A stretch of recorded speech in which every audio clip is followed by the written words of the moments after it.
warahmatullahi wabarakatuh. Waalaikumsalam warahmatullahi wabarakatuh.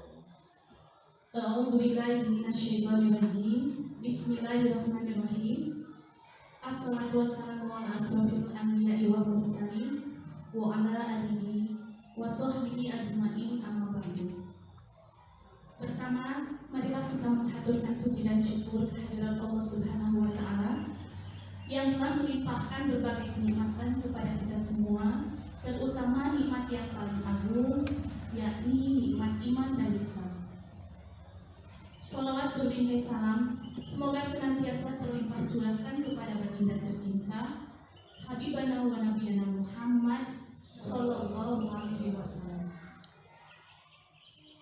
Yang terhormat Bapak Kepala SD Negeri Ciwaleng 02, yang saya hormati Bapak dan Ibu Guru SD Negeri Ciwaleng 02.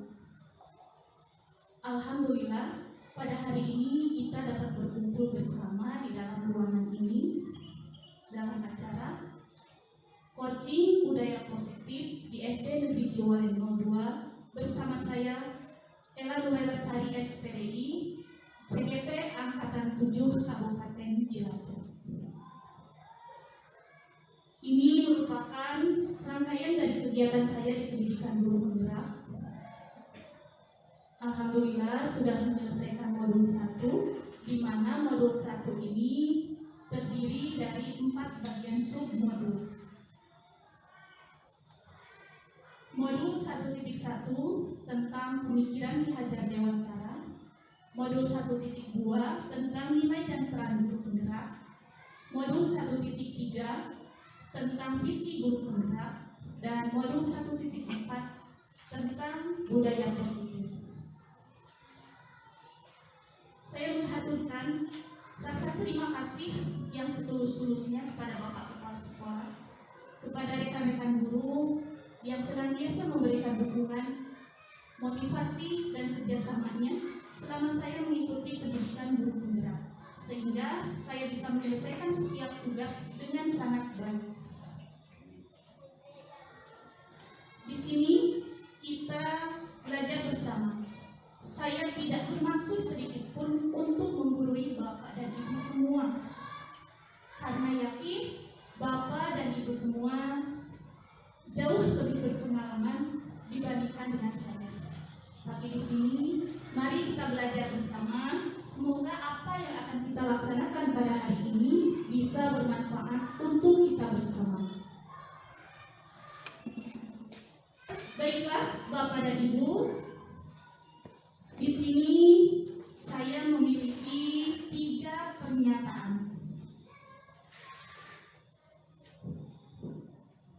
Silakan nanti Bapak dan Ibu menjawab pertanyaan tersebut.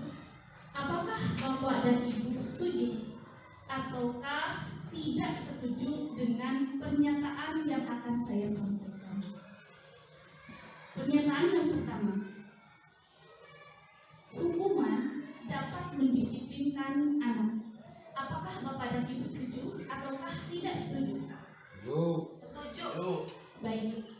Pernyataan yang kedua, pemberian hukuman dengan hal positif seperti membaca atau membersihkan halaman sekolah dapat meningkatkan disiplin anak. Setuju. Baik. Yang ketiga, memberi penghargaan dapat meningkatkan motivasi belajar anak. Setuju. Bapak dan Ibu semua kompak menjawab setuju. Nah, sekarang saya ingin ada salah satu perwakilan yang menyatakan tadi setuju, memberikan alasannya apa. Dan siapa? Silahkan Ibu Dewi, coba dikemukakan alasannya apa.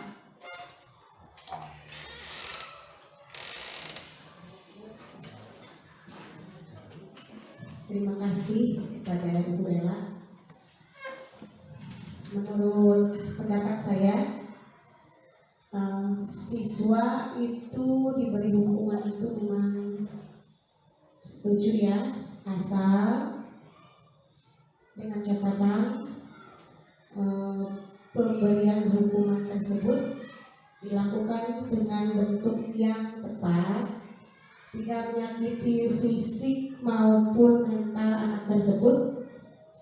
Kemudian dengan hukuman tersebut anak dapat mengingat akan kesalahannya dan akan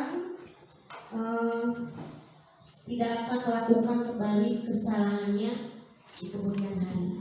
Demikian mungkin Bu yang bisa saya sampaikan. Terima kasih.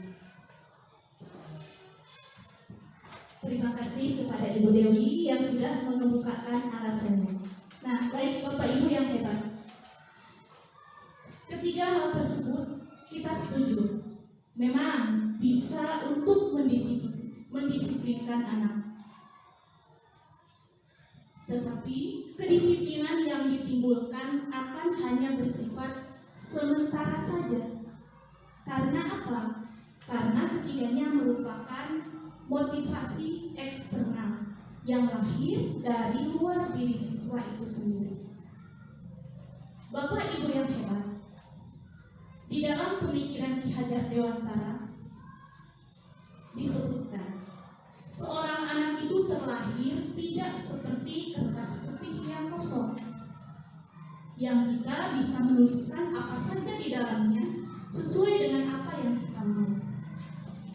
Tetapi mereka sudah terlahir dengan bakat dan potensinya masing-masing. Tugas kita sebagai seorang pendidik adalah menebalkannya. Tugas kita sebagai seorang pendidik bukanlah menuntut mereka untuk menjadi seperti apa yang kita mau. Tugas kita sebagai seorang pendidik adalah menuntun mereka sesuai dengan kodrat alam dan kodrat zamannya, sehingga bisa tercapailah tujuan, yaitu profil pelajar Pancasila. Apa saja Bapak Ibu nilai-nilai kebajikan dalam profil pelajar Pancasila? Masih ingat? 1. Beriman dan bertakwa kepada Tuhan Yang Maha Esa dan berakhlak mulia. Yang kedua, mandiri. Yang ketiga, bernalar kritis. Yang keempat, berkebinekaan global. Kelima, bergotong royong. Dan yang keenam, kreatif. Maka dari itu Bapak Ibu, topik coaching kita pada hari ini yaitu 1. Disiplin positif dan nilai-nilai kebajikan universal. Yang kedua, teori motivasi, hukuman dan penghargaan, restitusi. Yang ketiga, keyakinan kelas. Yang keempat, kebutuhan dasar manusia dan dunia berkualitas. Kelima, restitusi 5 posisi kontrol. Yang keenam, restitusi segitiga restitusi. Bapak Ibu yang hebat, mari sebelum diteruskan kita sedikit bermain terlebih dahulu. Saya membutuhkan 2 relawan dari rekan-rekan. Siapa yang bersedia 2 relawan dari rekan-rekan? Ibu Nia dan Ibu Lilis ya. Terima kasih. Silakan duduk di depan. Ibu Nia dan Ibu Lilis.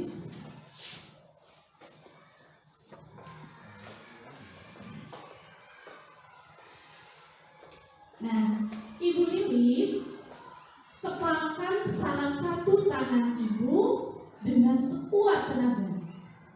Bayangkan jika yang Ibu genggam itu adalah sesuatu yang sangat berharga.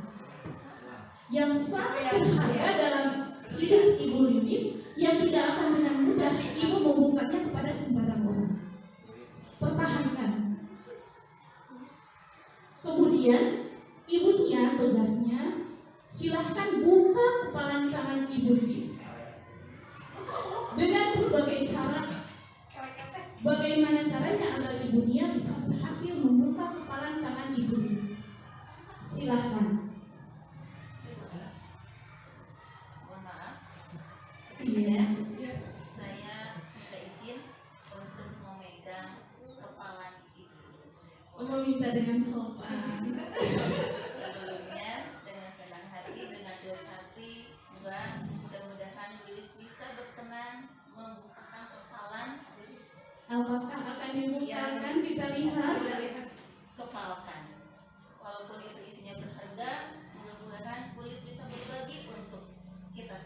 Bapak Ibu Lilis mau membuka ataukah tidak? Kita lihat bagaimana. Mohon dengan amat dan sangat dengan ketulusan hati Bu Lilis untuk membukakan kepala tersebut. Apakah bersedia ataukah tidak? Ternyata masih belum mau. Bagaimana ini Ibu Nia? Karena tidak adanya ketulusan dan keinginan dari hati Bu Lilis sendiri, maka dari itu saya akan memaksa membukakan kepala yang dikepalkan oleh Bu Lilis. Mau memaksa katanya. Mau memaksa? Masa dibuka? Silakan. Pertahankan. Apakah akan berhasil? Kita lihat. Ayo, apa berhasil? Bukan dong. Ibu Nia Tidak ingin melihat apa masih yang mau ada di berusaha kepala. atau sudah nyerah? Saya mohon sekali untuk bisa membukakan kepala ini. Masih mau berusaha atau sudah menyerah Ibu Nia? Ibu Lilis ternyata belum mau membukakan kepalan tangannya walaupun Ibu Nia sudah memaksa. Iya, terima kasih Ibu Nia dan Ibu Lilis. Sedikit alhamdulillah bisa terbukakan dengan terima kasih Bu Lilis. Terima kasih, silakan duduk kembali. Nah, Bapak Ibu, yang ingin saya sampaikan di sini adalah tadi kita lihat bersama, apakah Ibu Lilis mau membukakan kepalan tangannya kepada Ibu Nia ataukah tidak? Kontrolnya terdapat dalam diri Ibu Lilis sendiri, bukan terdapat pada diri Ibu Nia. Tadi ibunya sudah meminta dengan sopan. Ternyata belum dibukakan oleh Ibu Lilis. Pada akhirnya Ibu Nia memaksa untuk mau membukanya. Walaupun tadi kita lihat terbuka, tapi apa yang terjadi ketika itu dilakukan dengan cara memaksa, yang ada kita akan menyakiti. Nah, inilah Bapak Ibu semua, perubahan paradigma teori kontrol atau ilusi kontrol.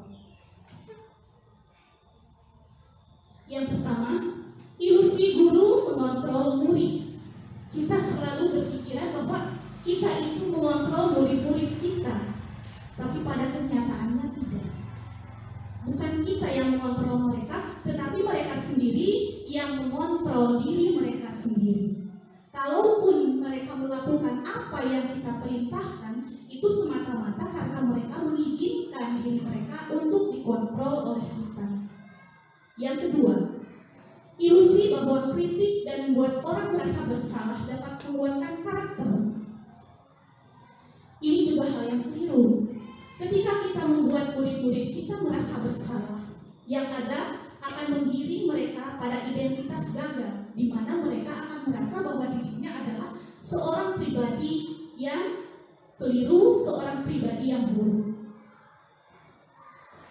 Yang ketiga, ilusi bahwa semua penguatan positif, efektif dan bermanfaat. Tapi pada kenyataannya, ketika mereka sadar hanya sebuah bujukan, maka mereka akan kembali kepada perilakunya yang semula. Yang terakhir, ilusi bahwa orang dewasa memiliki hak untuk memaksa. Nah, disinilah Bapak Ibu semua, satu hal yang saya sadari, ternyata tindakan malpraktek itu bukan hanya terjadi di dunia kedokteran saja. Kita pun sebagai seorang pendidik terkadang melakukan tindakan malpraktek kepada anak didik kita sendiri. Kenapa? Kita seringkali memaksa mereka untuk menjadi seperti apa yang kita inginkan, seperti yang kita mau, tanpa memikirkan kebutuhan apa yang sebenarnya mereka perlukan.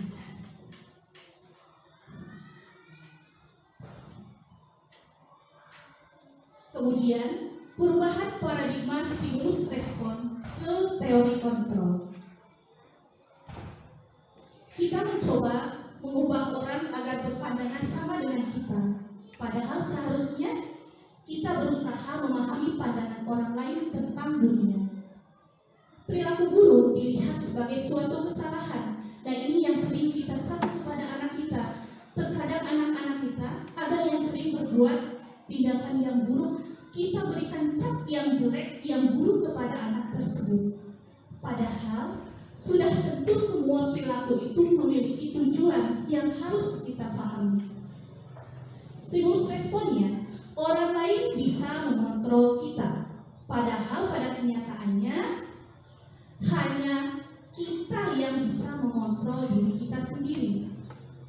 Saya bisa mengontrol orang lain, padahal pada kenyataannya saya tidak bisa mengontrol orang lain. Pemaksaan ada pada saat bujukan itu gagal, seperti yang tadi kita lihat.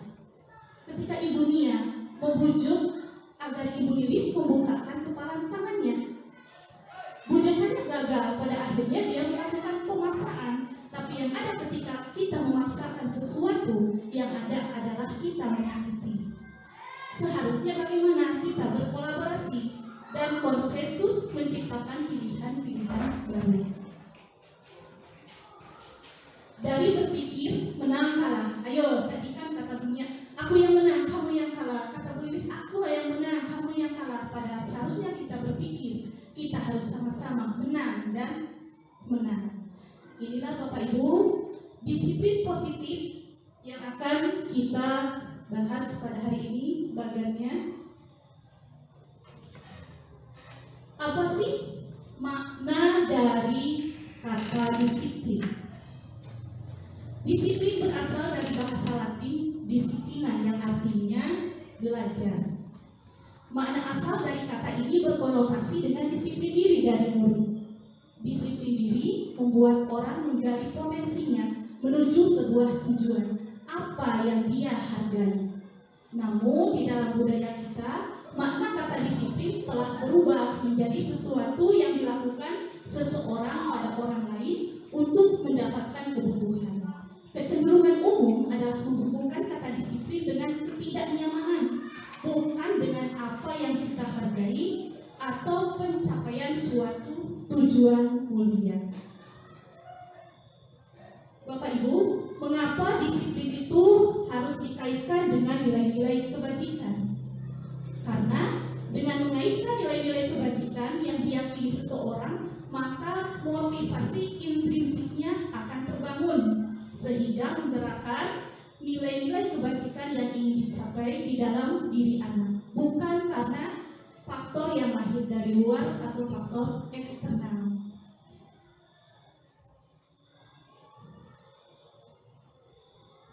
Bapak Ibu, berikutnya tentang teori motivasi, hukuman dan penghargaan, juga restitusi.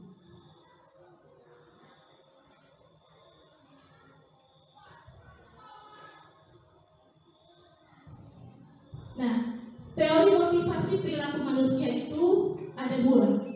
Satu, tadi dikatakan motivasi apa? Eksternal yang lahir dari luar. Yang kedua, motivasi internal yang lahir dari dalam diri siswa.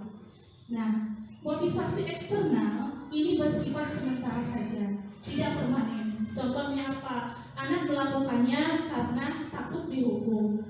Anak melakukannya karena ingin mendapat penghargaan. Itu adalah motivasi eksternal. Sedangkan motivasi internal itu lahir untuk menghargai diri sendiri. Saya akan menjadi orang seperti apa ketika saya melakukannya.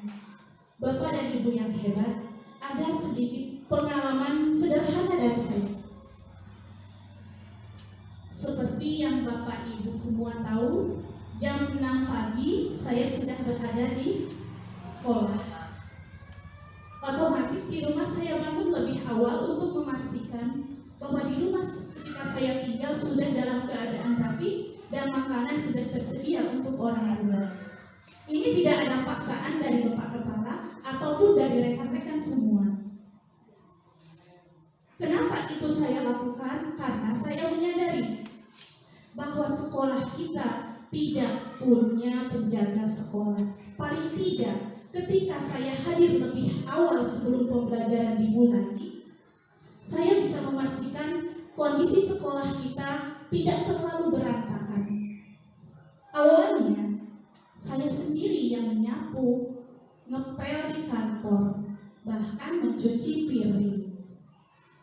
Nah, kemudian saya berpikir bagaimana agar anak-anak bergotong royong membantu saya. Iya, itu terjadi. Ketika saya meminta mereka, ada yang melakukan. Ada yang membantu mencuci piring, ada yang mencuci mengepel, ada yang menyapu, kemudian ada yang mengepel musola. Tapi kok saya melihat mereka melakukannya seperti terpaksa. Bahkan tidak jarang melihat anak-anak yang ketika saya mintai bantuan, kok mereka malah sembunyi atau lari. Itu yang terjadi, Bapak Ibu. Nah, setelah saya mengikuti pendidikan guru penggerak, kemudian saya merubah mindset saya.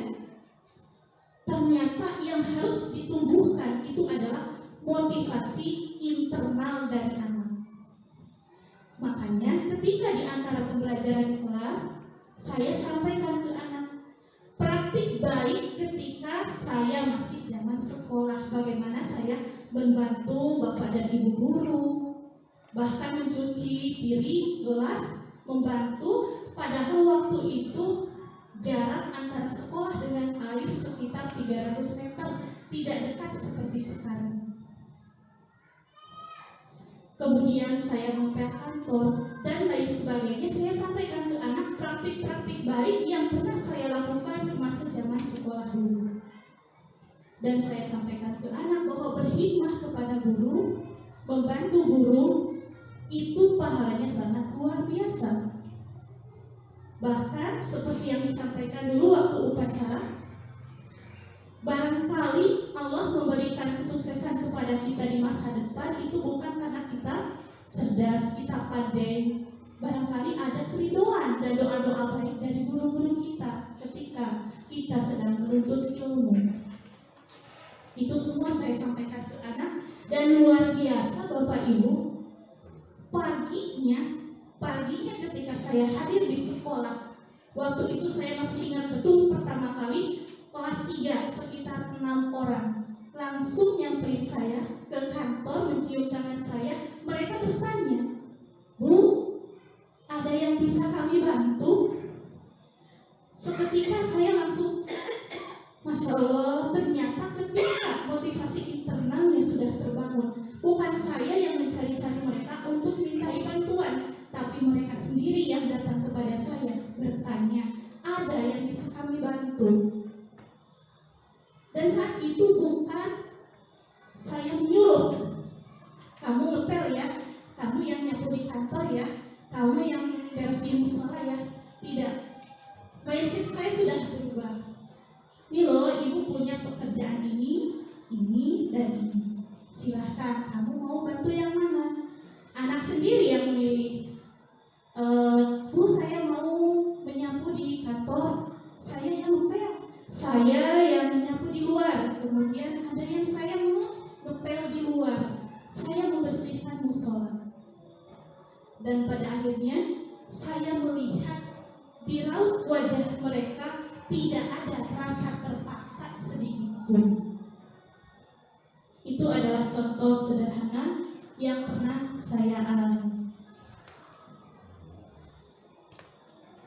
Bapak dan Ibu, ketika anak kita melakukan sebuah kebajikan, maka berikanlah sebuah pengakuan atau apresiasi kebajikan. Kalimatnya seperti apa? Ada 3 bagian dalam kalimat apresiasi: pembuka, nilai kebajikan, dan situasinya apa. Contoh yang pertama, kemarin ibu perhatikan rasa empatimu besar sekali pada saat menolong murid baru di kelas kita. Ada kalimat pembuka, ada nilai kebajikan, ada situasi. Nilai kebajikannya disampaikan. Contoh yang kedua, ibu menghargai kepedulianmu pada saat kamu membantu teman-temanmu di tugas kelompok. Contoh yang ketiga, terima kasih untuk rasa tanggung jawabmu pada saat kamu memungut kertas-kertas yang berserakan di lantai. Nah, Bapak dan Ibu yang hebat, mari kita bedakan perbedaan antara hukuman dan konsekuensi. Hukuman adalah sesuatu yang menyakitkan, sedangkan konsekuensi sesuatu yang harus terjadi. Hukuman membuat anak akan merasa tersakiti, baik itu secara fisik maupun hati, dan ini bisa berjangka panjang. Sedangkan konsekuensi membuat anak merasa tidak nyaman, tapi hanya dalam jangka waktu yang pendek. Hukuman membuat anak akan membenci kedisiplinan. Konsekuensi membuat anak menghargai disiplin. Hukuman terasa seperti paksaan, sedangkan konsekuensi berupa stimulus dan tanggapan. Hukuman mendorong anak menyakiti diri sendiri, sedangkan konsekuensi mendorong anak agar mudah menyesuaikan diri. Hukuman adalah konsep diri yang buruk, sedangkan konsekuensi adalah konsep diri yang baik. Hukuman, dari hukuman itu anak akan belajar menyembunyikan kesalahan. Karena apa? Dia takut untuk dihukum. Sedangkan konsekuensi, anak belajar untuk mematuhi peraturan. Hukuman akan menimbulkan rasa marah, rasa bersalah, rasa dipermalukan, bahkan merasa tidak dihargai.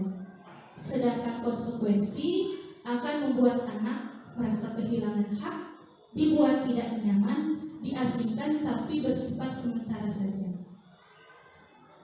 Lalu langkah apa yang tepat kita ambil ketika ada anak kita yang berbuat kesalahan? Itu pilihannya adalah restitusi. Apa itu restitusi? Restitusi adalah proses menciptakan kondisi bagi murid untuk memperbaiki kesalahan mereka, sehingga mereka bisa kembali pada kelompok mereka dengan karakter yang lebih kuat. Restitusi juga merupakan proses kolaboratif yang mengajarkan murid untuk mencari solusi untuk masalah mereka dan membantu murid berpikir tentang orang seperti apa yang mereka inginkan menjadi dan bagaimana mereka harus memperlakukan orang lain. Di dalam restitusi ini, Bapak Ibu, bukan kita ingin membuat anak merasa bersalah, bukan ingin membuat anak kita dijatuhi hukuman, tetapi bagaimana kita mengajak mereka untuk menyadari kesalahannya dan untuk memperbaiki kesalahannya dan mengembalikan mereka pada nilai-nilai kebajikan.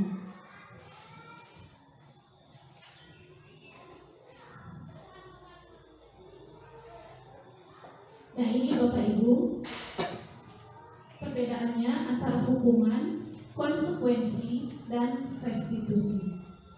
Jadi dari ketiganya, yang paling tepat kita ambil ketika menghadapi anak kita itu adalah langkah-langkah restitusi. Restitusi ini memiliki 3 langkah. Langkah yang pertama adalah menstabilkan identitas. Langkah yang kedua, validasi tindakan. Dan langkah yang ketiga adalah menanyakan keyakinan. Nanti akan kita bahas.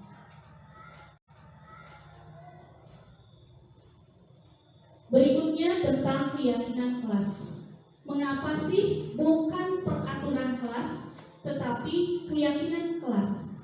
Alasannya apa?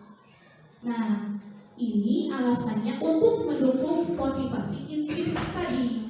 Kembali ke nilai-nilai atau keyakinan-keyakinan itu lebih menggerakkan seseorang, lebih menggerakkan anak dibandingkan mengikuti serangkaian peraturan-peraturan. Dari redaksinya sendiri, peraturan itu cenderung memaksa. Sedangkan kalau keyakinan kelas itu adalah nilai-nilai kebajikan yang kita yakini bersama. Nah, ini Bapak Ibu, dari peraturan kelas menuju pada keyakinan kelas. Ketika keyakinan kelas sudah terbentuk, maka akan terciptalah lingkungan positif. Dan ketika lingkungan positif sudah terbentuk, maka akan terciptalah budaya positif di sekolah kita. Ini contohnya Bapak Ibu yang hebat. antara peraturan dan keyakinan kelas. Kita bedakan dari redaksinya. Kalau peraturan kelas itu cenderung menggunakan kalimat negatif, sedangkan kalau keyakinan kelas dirubah menjadi kalimat positif. Contohnya, dalam peraturan dilarang mengganggu orang lain. Di dalam keyakinan kelas redaksinya berubah menjadi positif, menghormati orang lain. Kemudian contoh di dalam peraturan, selalu kembalikan buku ke tempatnya. Di dalam keyakinan kelas dirubah redaksinya menjadi tanggung jawab. Ini kita bisa terapkan di dalam kelas kita, bukan lagi tentang peraturan, tapi bagaimana kita membuat keyakinan kelas dengan anak-anak. Ini sudah saya pernah praktekkan dengan anak-anak, membuat kesepakatan kelas. Dan hasilnya Bapak Ibu, mereka lebih berdisiplin dibandingkan kita meminta mereka mengikuti peraturan-peraturan. Contoh lainnya ketika akan mengikuti pembiasaan duha. Ini ketika istirahat pertama ya Bapak Ibu, anak-anak setelah selesai pembelajaran pagi diajak mengerjakan pembiasaan sholat sunat duha.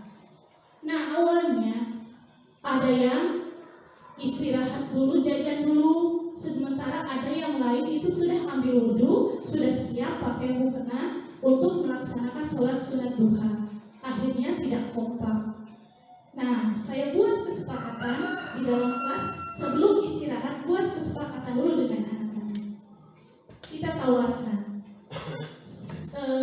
untuk melaksanakan sholat duhanya pas istirahat, apakah mau jajan dulu ataukah melaksanakan sholat sunat duha dulu, supaya kita kompak. Tapi kita harus sepakat supaya bareng-bareng. Anak-anak menjawab, kita sholat dulu Bu, baru kita jajan. Oke, berarti kesepakatannya kita sholat dulu baru kita jajan. Dan alhamdulillah ketika kita buat kesepakatan dengan anak-anak, mereka semua mengikuti.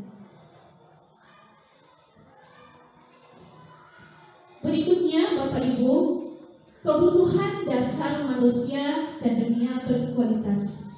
Nah, ini kebutuhan dasar manusia itu ada 5. Yang pertama, penguasaan. Yang kedua, kebebasan. Yang ketiga, kesenangan. Yang keempat, kasih sayang dan rasa diterima. Yang kelima, bertahan hidup.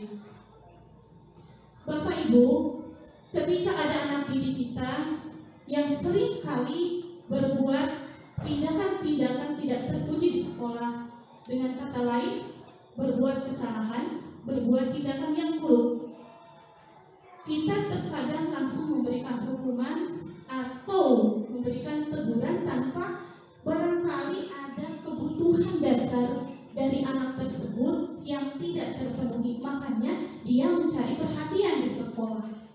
Boleh jadi di rumahnya dia kurang kasih sayang dan lain sebagainya, sehingga anak tersebut mencari perhatian dari gurunya di sekolah. Itu yang harus kita pahami. Nah, sekarang menuju pada 5 posisi kontrol. Posisi kontrol itu terdapat 5 Bapak Ibu. Yang pertama, sebagai penghukum. Yang kedua, pembuat rasa bersalah. Yang ketiga, sebagai teman. Yang keempat, pemantau. Dan yang kelima, sebagai manajer.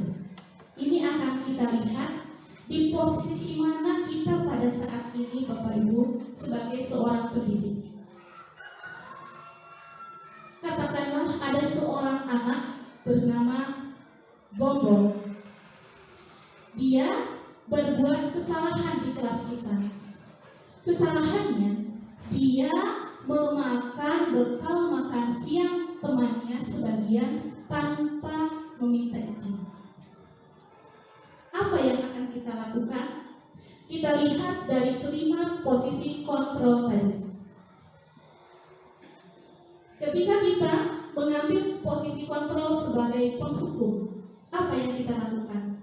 Biasanya penghukum itu menggunakan nada bicara yang keras, tegas, bahkan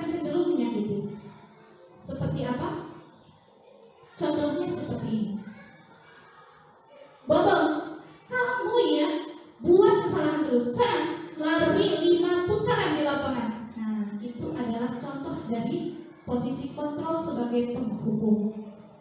Apa dampaknya? Dampaknya anak akan merasa tersakiti, baik perasaan maupun fisiknya.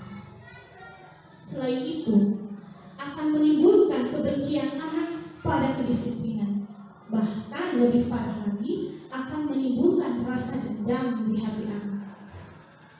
Sekarang kita lihat dari posisi kontrol yang kedua, pembuat rasa bersalah. Biasanya pembuat rasa bersalah ini menggunakan kalimat yang lebih halus, tetapi konotasinya negatif. Seperti apa contohnya? Aduh, Bongbong, kamu itu sering sekali sih buat kecewa ibu. Gak bosan-bosannya ya kamu. Bahasanya halus, tetapi konotasinya negatif. Apa dampaknya? Anak akan merasa dirinya adalah pribadi yang buruk. Kemudian yang ketiga, posisi kontrol sebagai teman. Ini biasanya kalimatnya lebih friendly. Contohnya seperti apa? Duh, Bong, kamu sih buat salah terus. Ayolah, kamu berubah demi ibu. Nah, seperti bicara dengan teman. Dampaknya apa? Anak akan berkurang rasa hormatnya kepada guru. Kemudian posisi kontrol yang keempat sebagai pemantau. Ini tidak jauh berbeda dengan posisi penghukum. Bedanya, untuk pemantau dia selalu mengawasi gerak-gerik anak, dan ketika terjadi kesalahan, dia akan kembalikan pada peraturan-peraturan kelas, kemudian memberikan konsekuensi. Lalu posisi kontrol apa yang paling tepat kita ambil? Ini adalah yang kelima, sebagai manajer, di mana kita sebagai seorang guru mengambil posisi kontrol sebagai seorang manajer. Manajer ini melakukan langkah-langkah restitusi tadi, dimulai dengan menstabilkan identitas, validasi tindakan, kemudian menanyakan keyakinan. Ini yang harus kita ambil. Nah, Bapak Ibu, inilah yang disebut dengan segitiga restitusi tadi. Ada 3 langkah. Yang pertama, menstabilkan identitas. Yang kedua, validasi tindakan atau validasi kebutuhan.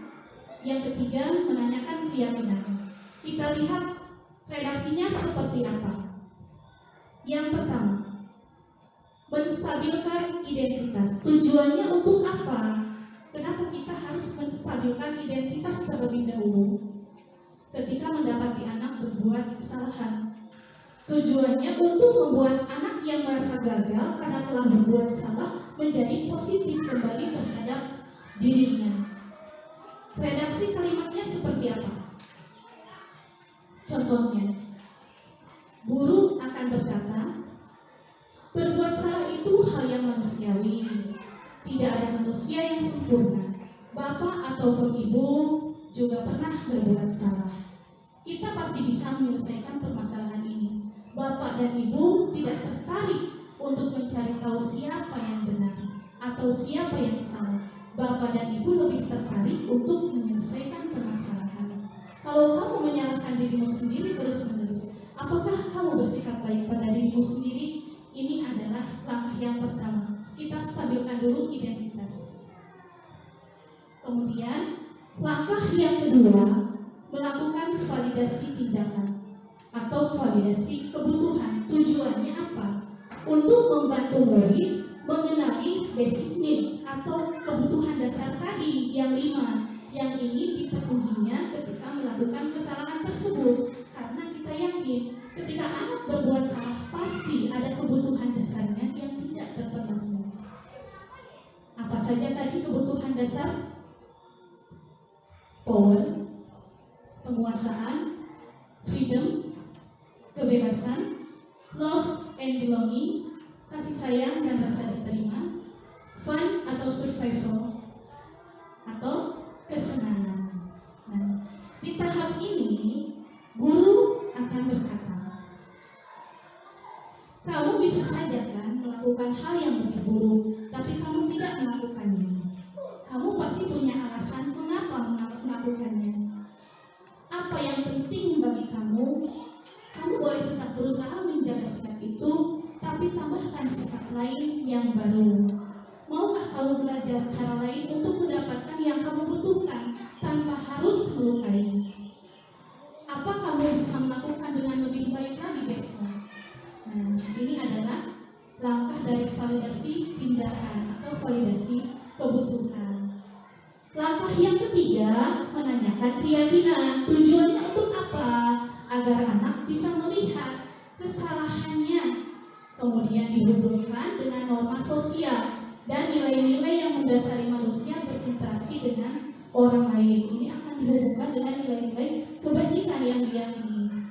Bagaimana redaksinya? Contohnya, guru berkata, apa nilai yang kita percaya di kelas atau sekolah kita? Nilai-nilai universal apa yang telah kita sepakati? Kelas yang ideal itu seperti apa sih? Kamu ingin menjadi anak seperti apa? Apa yang kamu rasakan ketika kamu melakukan itu? Kamu menjadi orang yang seperti apa? Nah, di sini anak diajak untuk memperbaiki kesalahannya. Tindakan apa yang akan dia lakukan untuk mengembalikan dia pada nilai-nilai kebajikan? Nah, Bapak dan Ibu, itu adalah budaya positif yang harus kita tumbuhkan di sekolah kita. Nah, sebelum penutup, saya meminta Bapak kepala sekolah agar memberikan refleksi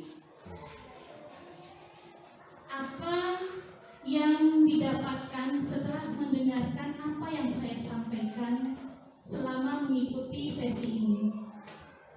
Kemudian, apa yang akan dilakukan setelah mendengar apa yang saya sampaikan dalam sesi ini.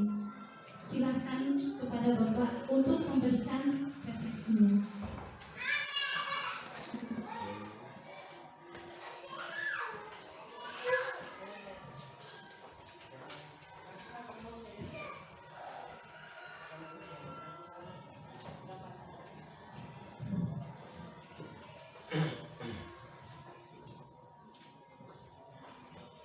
Assalamualaikum warahmatullahi wabarakatuh.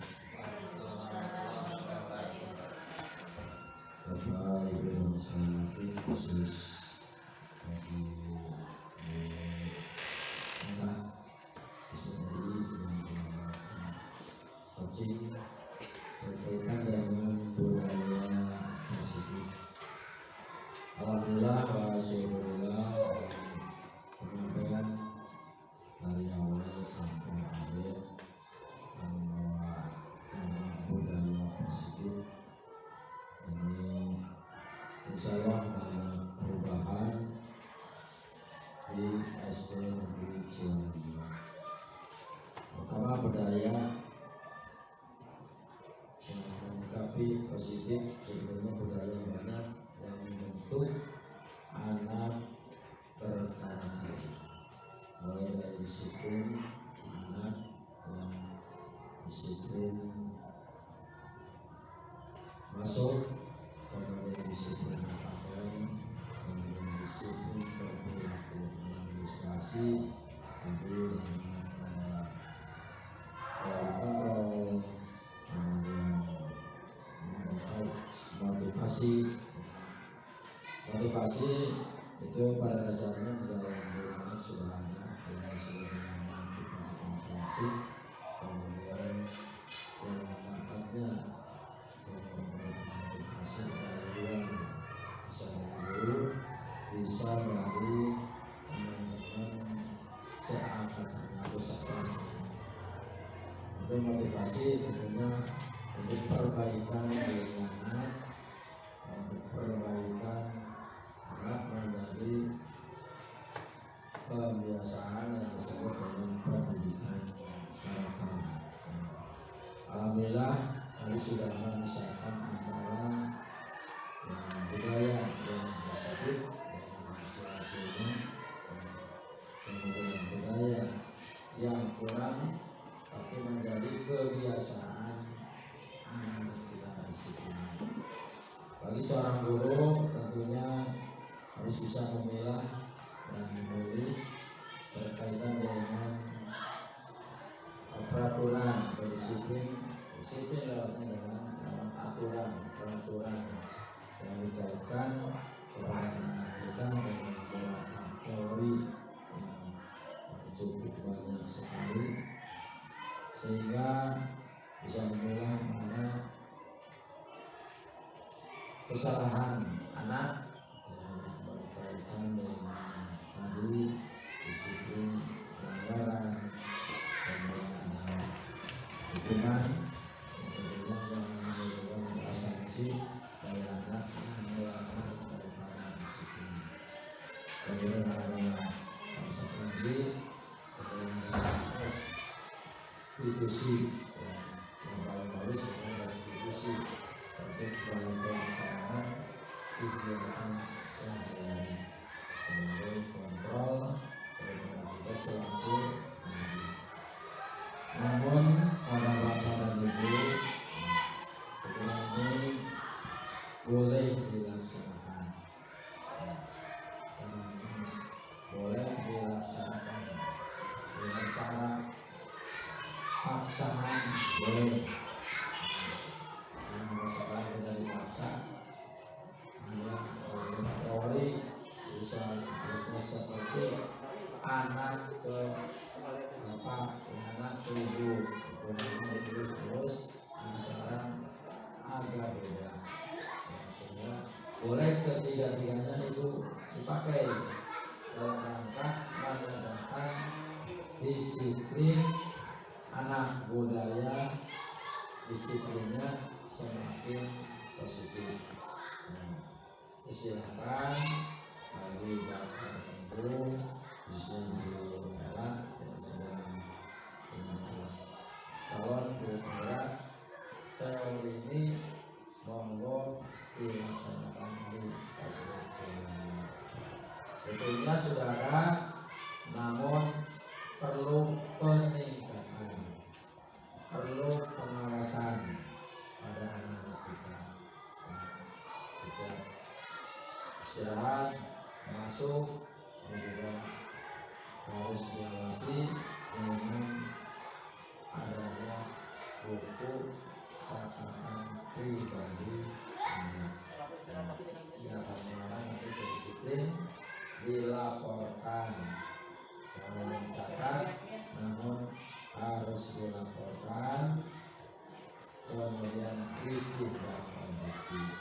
Insya Allah budaya disiplin, budaya positif akan meningkat, pendidikan juga akan berkualitas. Mungkin itu yang bisa saya sampaikan. Terima kasih atas kabarnya, sehingga rekan-rekan semuanya tahu bisa dilaksanakan. Kemudian mudah-mudahan bisa memiliki sebagai calon guru penggerak di angkatan berikutnya.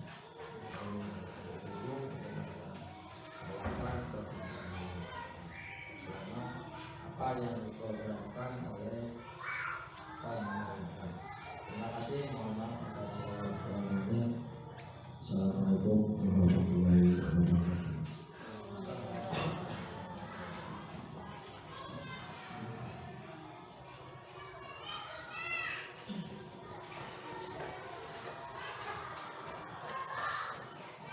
Demikianlah Bapak dan Ibu yang hebat, acara kita pada hari ini sudah selesai. Mari kita tutup dengan hamdalah bersama-sama. Sekian dari saya. Terima kasih atas segala perhatian dan mohon maaf atas segala kekurangan.